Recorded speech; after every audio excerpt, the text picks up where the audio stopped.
All right, good afternoon, everybody. Thank you for coming along to our webinar this afternoon. This is a conversation and it is all about communicating through change.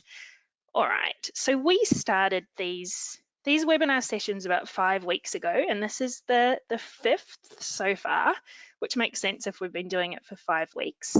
Before we start talking about our fascinating topic today, targeting youth audiences, what is happening for youth audiences right now in a really unprecedented situation, I'm going to do a little bit of housekeeping.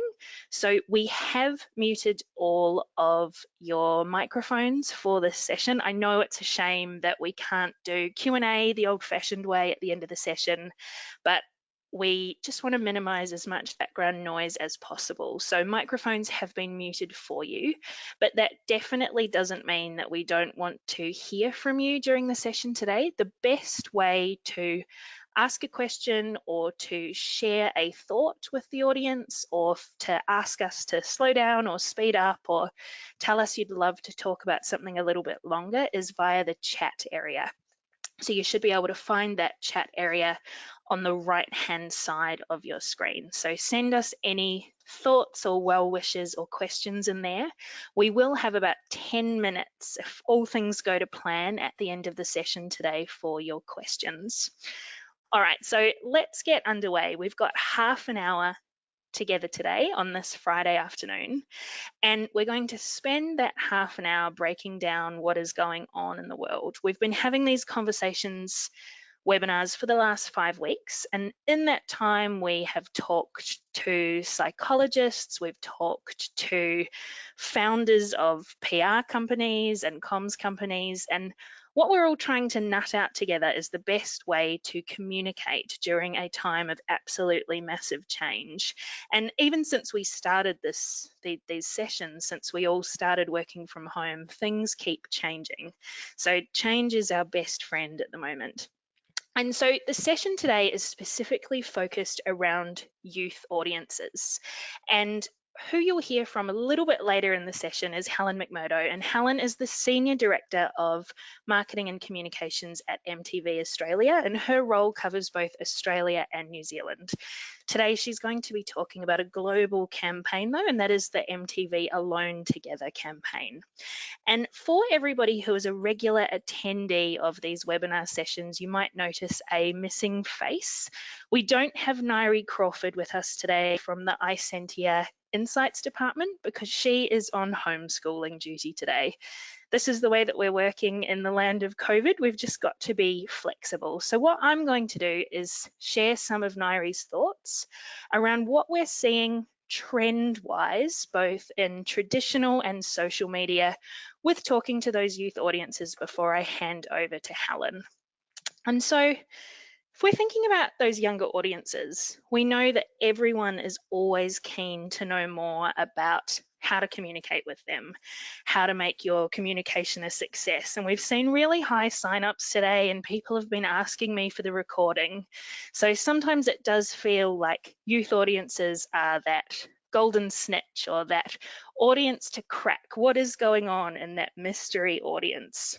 So before we hear from Helen, I did just want to cover a couple of those points from Nairi, and I'll be sharing some of Isentia's experience in working with youth-focused organisations.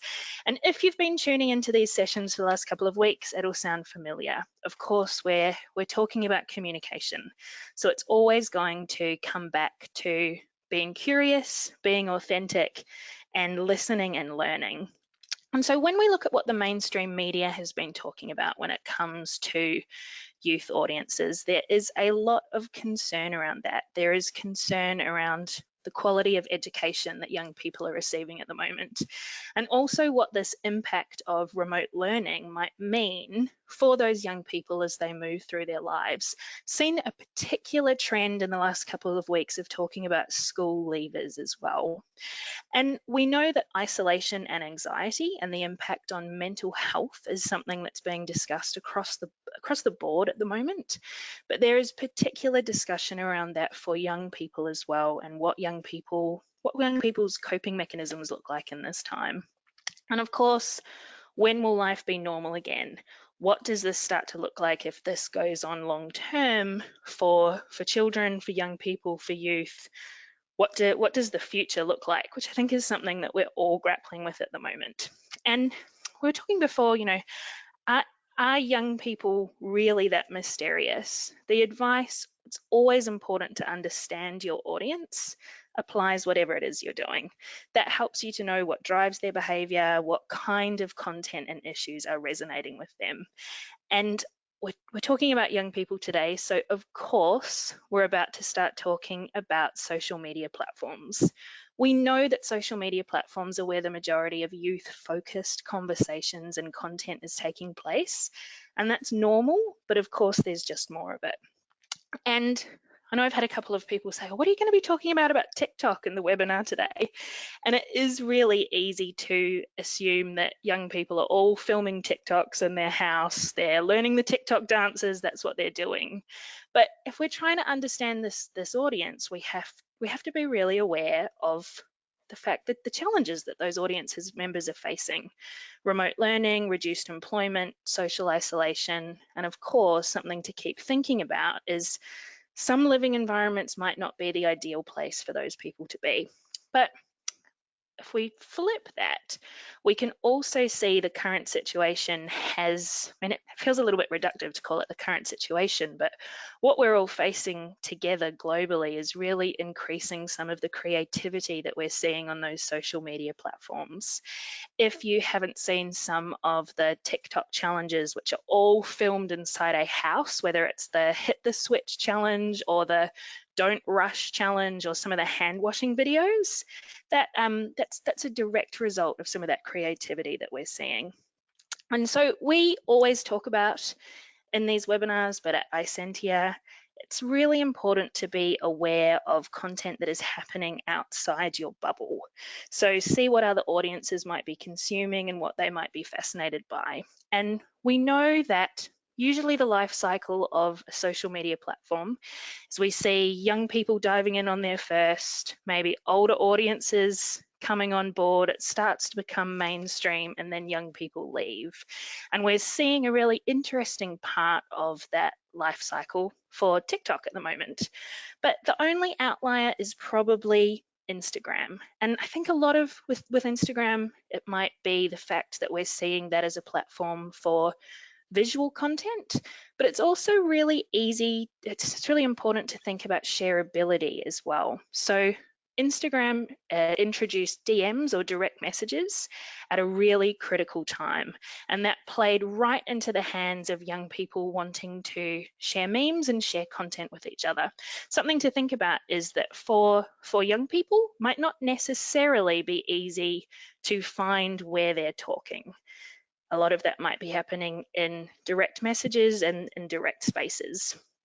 If you've joined this session and TikTok is something new for you, I did just want to point out that it can be pretty easy to jump online and have a look at what is trending without even having an account. So you can do specific research. Maybe you can also just do some of your research using Twitter or using Instagram or using YouTube. You might not see the trends first, but you'll definitely see them as they make their way around.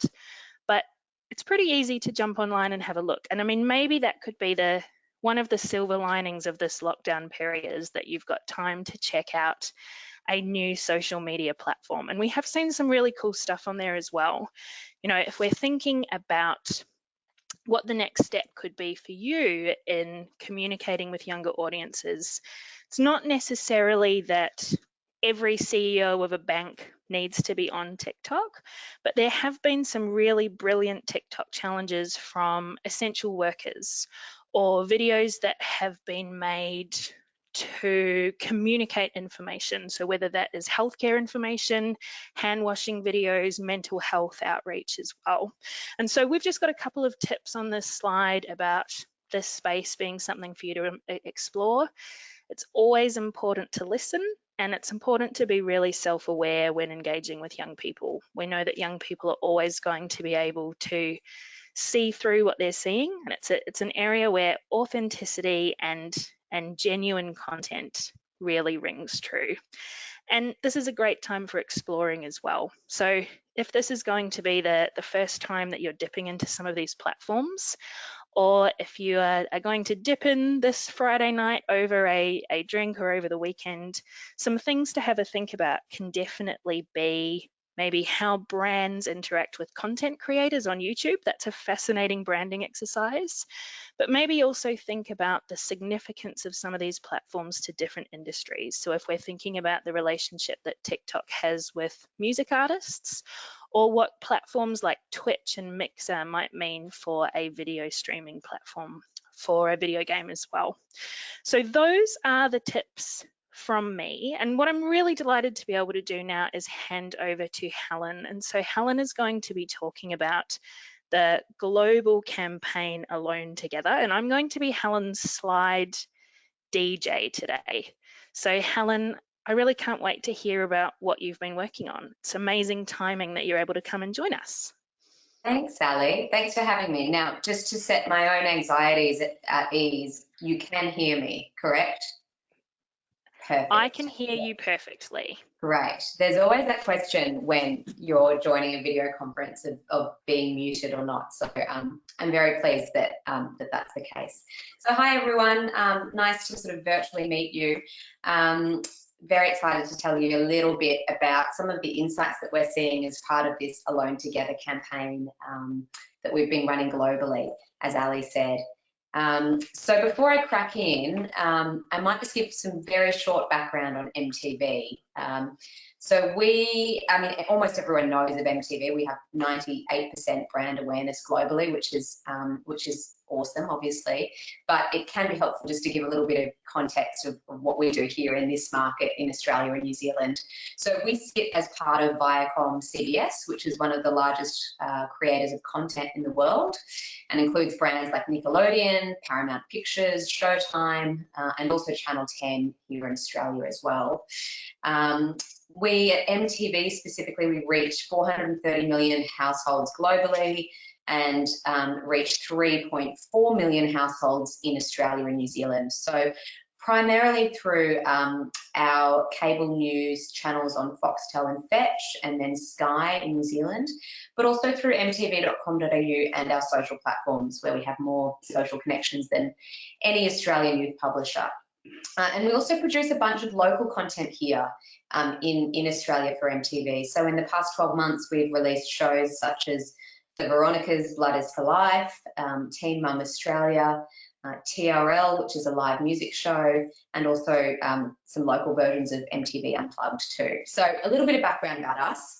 But as Ali mentioned, for the last few weeks on a global scale, we've kicked off this campaign that focuses on us and our audience being alone together during the COVID-19 crisis.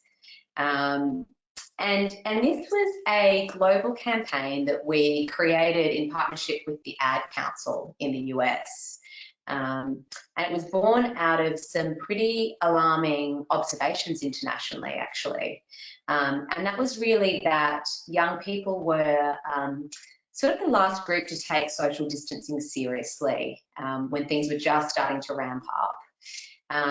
And here in Australia, we had, actually maybe Ali, if we skip to the next slide so the guys can see some of the examples of the messaging. Yeah, perfect. Here in Australia, we, like many of you who work as part of international brands experience, we had full option to localize this message as we saw fit.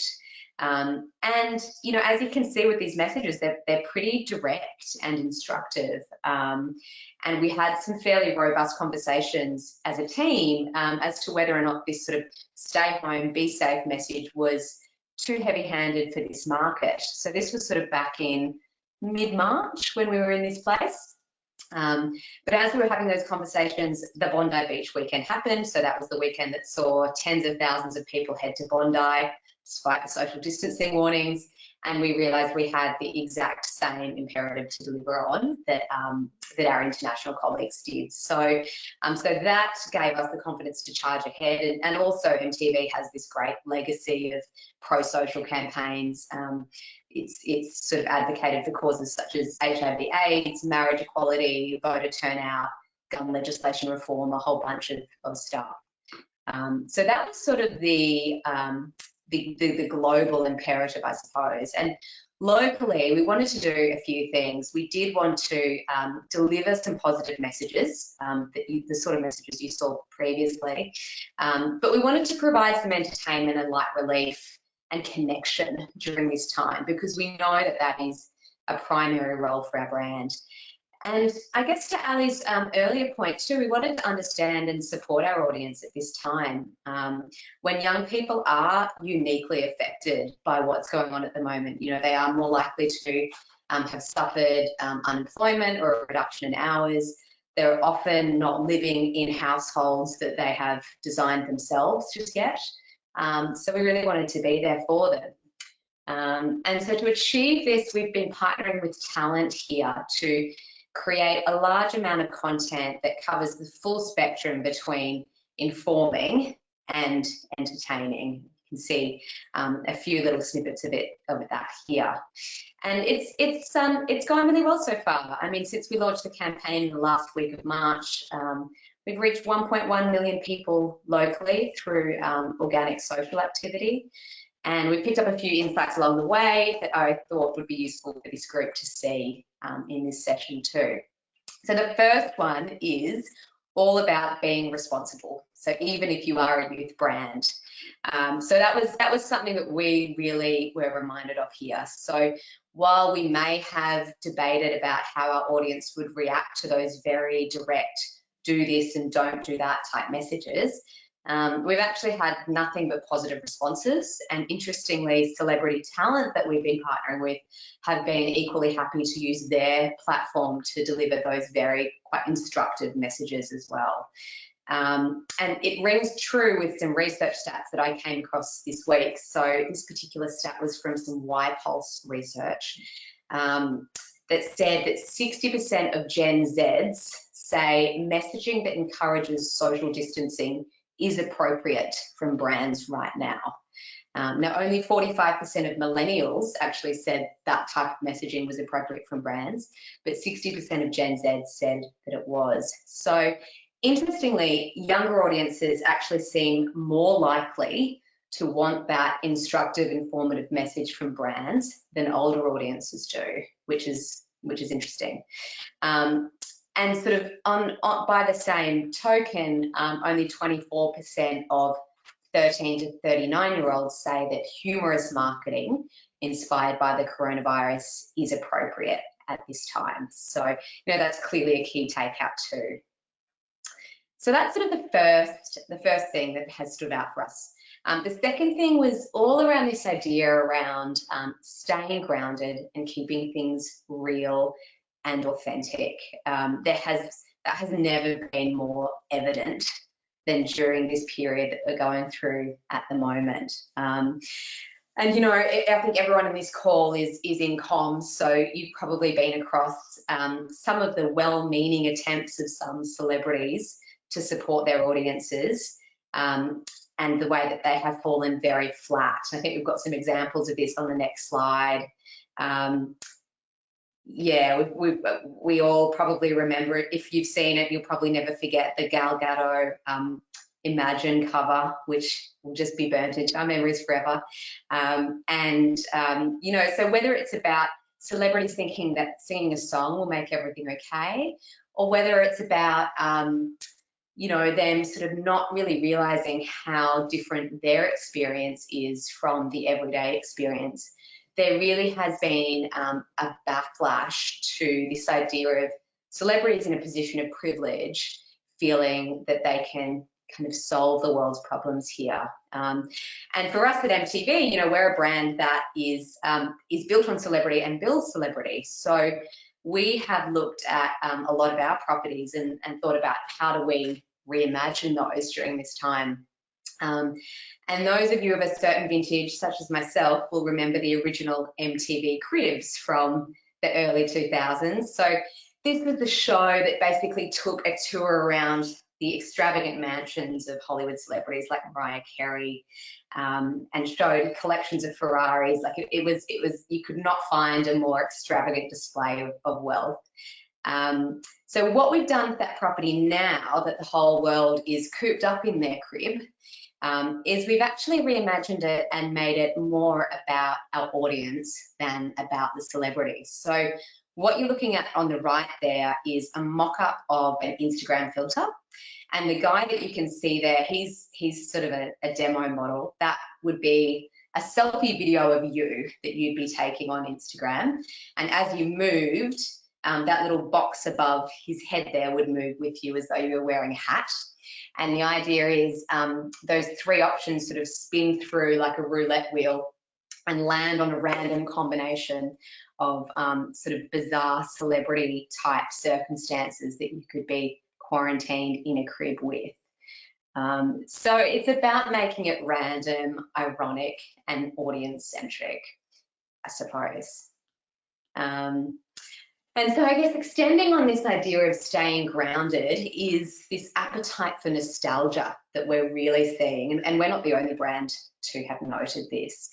So content viewing is up for virtually every media company in the world, but we have certainly seen a particular rise in online streams of our vintage throwback content. So on our Australian website, for example, streams of Laguna Beach are already double in April what they were in February. Streams of the original Geordie Shore are 3.5 times what they were in February. The Hills is up 4 times. So you can sort of start to sort of paint the picture that people are really looking for this nostalgic content during this time. And we've even had people tweeting us to that effect as well, which has been lots of fun. And it was that nostalgic theme that actually led us to create a 2-week daily live digital show just before Easter called MTV Recess. So this saw us interview a different celebrity each weekday at 10:50 a.m, which is the traditional recess or little lunch time for schools, and had our host and a celebrity guest enjoy a throwback snack together remotely from their homes. So I think one day they were eating Maggi noodles, another day they were eating roll-ups. It was sort of a real throwback to those sort of innocent times. So we interviewed people like Sophie Monk, Hayley Steinfeld, Christian Wilkins, Tommy Little. Each ep ran for 20 minutes before the school bell rang and it was time to return to class. So this was all on Instagram Live, and they're all up on YouTube now if you wanted to check them out. But, you know, some interesting things to note about this is that it was definitely more achievable for us to attract some of that top celebrity talent to these opportunities than maybe it typically would be. Firstly, because these guys are all at home like we are, so that they do have time on their hands. But they also liked the idea of being able to engage in this with very little preparation from home and within this sort of nostalgia type property as well. So lots of fun. And the last thing that we're seeing that really stands out is that music is truly having a moment right now. So we already knew that a study we've done recently, from a study that we've done recently, we already knew that millennials tell us that music is the #1 mechanism for coping with stress. So they rank music as something that they do above exercise, watching content, or even talking to friends and family as a way to relieve their stress. And so it's not surprising that we've seen a huge jump in the consumption of our music television stations. So, you know, across Foxtel, Fetch and Sky, we've got some channels that are general entertainment, mostly reality-based programming, and others that are the more traditional MTV, so music videos. And it's those music channels that are actually up 75% year on year, which again is more not just than the average media consumption across TV, but more than our general entertainment channels as well. So off the back of that, we have launched an at-home version of MTV's iconic music property, MTV Unplugged. So sharing 3 song sets from international artists recorded at their home. And next Friday, we'll actually be launching the first Australian artist as part of the local series. So do head on over to our socials to find out who that is. I did check if I could reveal who the first artist would be, but that would destroy all of our opportunities to PR it. So I was told to stop and to not say who it would be, but it's someone really exciting. You'd be telling an audience of all comms and PR people, so Exactly. maybe it makes sense to hold it back a little. It wasn't my brightest idea, but such was my enthusiasm for this webinar. So yeah, so those are, I guess, I mean, we could talk about this stuff all day, couldn't we? But those are a few of the things that we're observing around communicating with youth audiences at the moment. It's about being responsible, even if you're a youth brand, staying grounded, keeping it real, keeping it authentic, and embracing music. Amazing. The unplugged at home thing is so clever. It's nostalgic but responsible all at once. It's awesome. We've got time for a couple of questions now, Helen. So if you are tuned into the session, the best place to ask your question is the chat area, and we've got time for a couple of those before we wrap up. Something that was interesting me while you were talking, Helen, was that big difference around how different youth audiences were responding to that really directive messaging that you were talking about. Gen Z and Gen Y, like there's a lot going on. Those groups are different.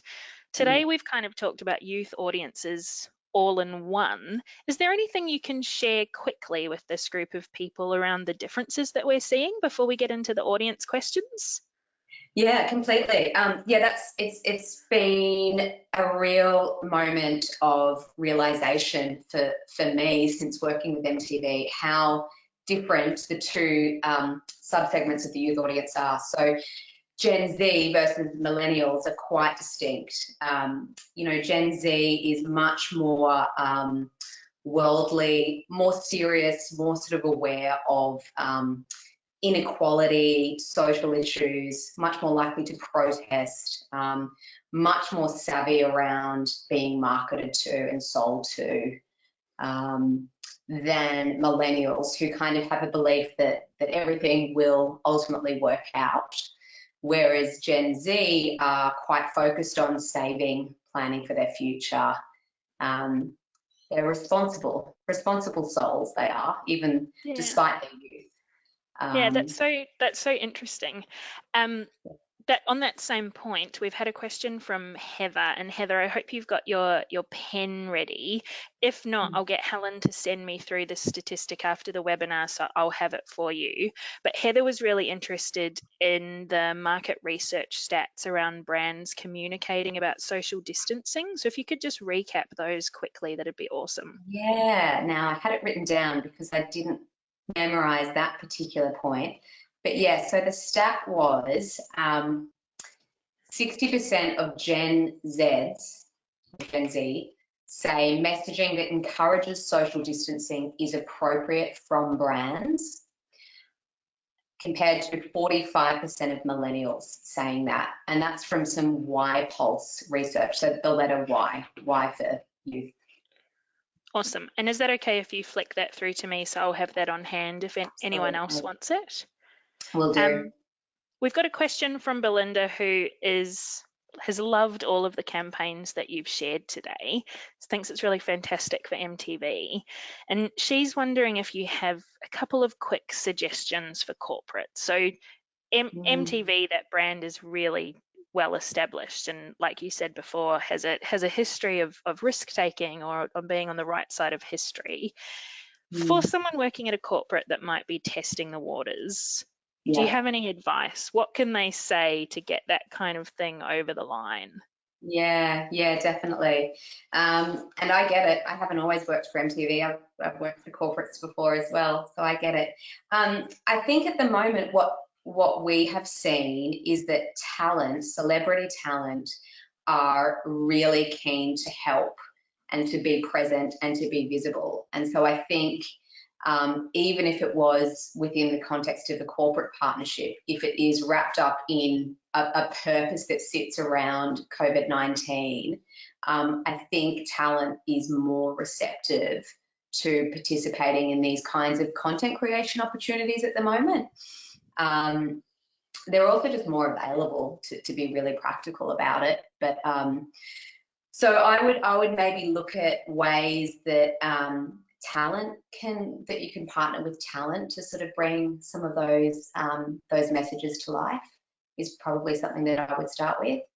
And also listening, you know, to your point earlier, Ali, I mean, whenever we launch sort of a new message, we are sort of waiting on our socials to look at the first comments that come through, because you're never really sure until you put it out there. And it is a scary time for a brand. You know, we all exist in this cancel culture at the moment, and I think we're all probably a bit terrified of doing something that will not land. But I think listening and being as iterative as you can in your approach. Awesome. I've got one more question, and I know that we need to wrap up in a second, and this is definitely not something that you can answer fully in 2 minutes, but maybe you can share a little taster. Daniel has asked, what's the MTV process for developing some of that messaging? So maybe if we're going right back to those social distancing messaging, what did crafting that look like for you? Yeah, well, I mean, in this case, it was a global campaign that was running not just across MTV, but across all of Viacom CBS's youth and entertainment brands. And so the process for us was really about localization of that. And it was not incredibly structured, because we had to be so iterative and responsive, and the climate that we were operating in was changing every day. So literally the process was stand-ups a couple of times a day between our marketing team, our creative services team, to discuss the ongoing changes. And after the Bondi Beach weekend happened, we actually all just arrived at that same clarity. But when it comes to idea creation and concept building, there's a deeper process to that. We can connect offline if that would be helpful. I'd be happy to chat through what that looks like. Amazing. That probably brings us to, that's all we've got time for today. Thank you so much, Helen. That was so cool seeing all of the visuals. You must be exhausted. You've pulled a lot together in a short amount of time. Look, it's fun, right? I mean, Yeah. Can't complain about doing this kind of work. No, it's been good. It's good to see the audience responding well to it. Thanks for having me. Thanks for coming. And for anyone who does want to get a little bit deeper into some of their questions with Helen or is interested in that stat, I sent you guys a reminder email earlier today, so you should have my email address. It's just ali.garrett@isentia.com, and I can hook you up with the information that you might need. We're going to be doing another one of these webinars on Friday next week. We've got Daniel Flynn, who is the co-founder and the managing director of Thank You. So we're going to be talking to him about what it has been like producing hand wash in the middle of a pandemic. So it should be a pretty cool session and lots to learn from him, just like there's been lots to learn today. So thank you so much for joining us today. I hope you're heading into a safe weekend at home. I think you've definitely got some homework from Helen, even if it is rewatching The Hills. I reckon that could go down all right this weekend. Thank you so much, everybody, for tuning in. Stay safe, stay well, look after yourselves. I'll see you soon. See you next week. Bye.